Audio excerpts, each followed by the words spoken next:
नमस्कार मित्रांनो, तर आजच्या व्हिडिओमध्ये आपण पाहणार आहोत की पीएम किसान सन्मान निधी अंतर्गत शेतकऱ्यांना आतापर्यंत 15 हप्ते मिळालेले आहेत. आता शेतकऱ्यांना 16व्या हप्त्याची प्रतीक्षा आहे. 16व्या हप्त्यासंदर्भात नवीन एक अपडेट समोर येत आहे. या संदर्भात आपला आजचा व्हिडिओ होणार आहे. जर तुम्ही चॅनलवर नवीन असाल तर आपलं चॅनल नक्की सबस्क्राईब करून ठेवावं. जर तुम्हाला हा व्हिडिओ आवडला तर व्हिडिओ लाईक नक्की करा. तर चला व्हिडिओ सुरू करूया. पंतप्रधान किसान सन्मान निधी या योजनेअंतर्गत पात्र शेतकऱ्यांना आतापर्यंत 15 हप्तेचे पैसे मिळाले आहेत. पंतप्रधान नरेंद्र मोदी यांनी 15 नोव्हेंबर 2023 रोजी 15वा हप्ता जारी करून 8 कोटीहून अधिक लाभार्थ्यांना लाभ दिला होता. आता शेतकरी 16व्या हप्त्याची वाट पाहत आहेत. मात्र हप्त्याच्या तारखेबाबत अद्याप कोणतीही अधिकृत घोषणा करण्यात आली नाही. मीडिया रिपोर्टनुसार पंतप्रधान किसान सन्मान निधी योजनेचा 16वा हप्ता फेब्रुवारी-मार्च महिन्यात जमा केला जाऊ शकतो. केंद्र सरकारने शेतकऱ्यांच्या मदतीसाठी पंतप्रधान किसान सन्मान निधी योजनेला सुरुवात केली. या योजनेअंतर्गत शेतकऱ्यांना दरवर्षी 6,000 रुपये मिळतात. आतापर्यंत 14 हप्ते शेतकऱ्यांच्या खात्यात जमा करण्यात आले आहेत.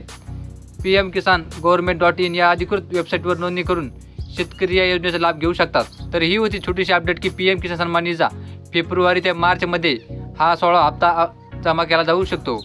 असेच माहितीपूर्ण व्हिडिओ व शेतकरी संदर्भाचे नवनवीन अपडेटसाठी आपलं चॅनल सबस्क्राईब करून ठेवा. चला भेटूया पुढच्या व्हिडिओमध्ये.